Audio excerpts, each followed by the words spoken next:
Good evening. Thanks for joining us at 10 o'clock. I'm Stephen Holtz. And I'm Allison Rosati. Tonight, instead of making plans for the new school year, the parents of a 14-year-old boy named Kamari Mack are now planning his funeral. The East Chicago teen was one of a half dozen drowning victims in Lake Michigan over the long, hot holiday weekend.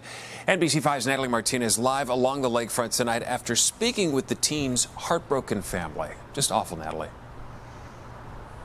Heartbroken indeed, as you would expect. It was awful, and I'll have to tell you, this family is remarkably strong. His sister told me how Kamari wanted to run track, and his father told me that he was proud of his son for already at such a tender age doing so much.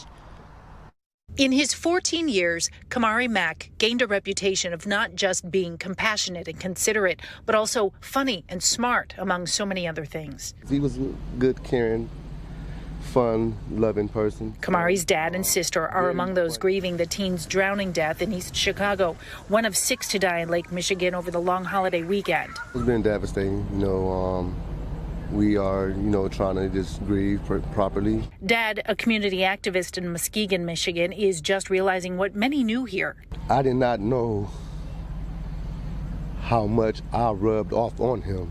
Especially at East Chicago Library, where Kamari was loved by kids he visited almost daily. Very proud. Very thoughtful. He just loved to hang around with all the kids here at the library. Like a big brother, like a mentor. Little kids like 5 and 6, 7 years old, 8 years old, running up to me, they're crying. They like, well, we miss him, and who are you, your dad? And I'm like, I didn't know that he was that helpful. Librarians here are considering a water safety class for kids in the area next summer. It's just a terrible accident, and sometimes when we're little kids we do silly things, but we don't ever expect it to turn it into tragedy. It's dangerous.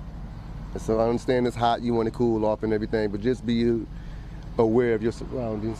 Services for Papa, as Dad nicknamed him, will be at Divinity Funeral Home in East Chicago, the website serving as a fundraising base for the teen who loved video games, the ladies, and doing the right thing. He was a very lovable person. Like, he was the type of person, like, if he came into the room, if it was a dull moment or a sad moment, he was going to bring joy. He was going to make you laugh. He was going to dance. He was going to bring some type of, good energy and good vibes. So he had a good spirit. Such a positive energy. Now, Dad told us in terms of safety on the water, he says, just be safe and mindful when you're out in the water. He also says to those who are watching, keep those prayers coming. We're live along the lakefront. Natalie Martinez, NBC5 News. We definitely will. Thank you.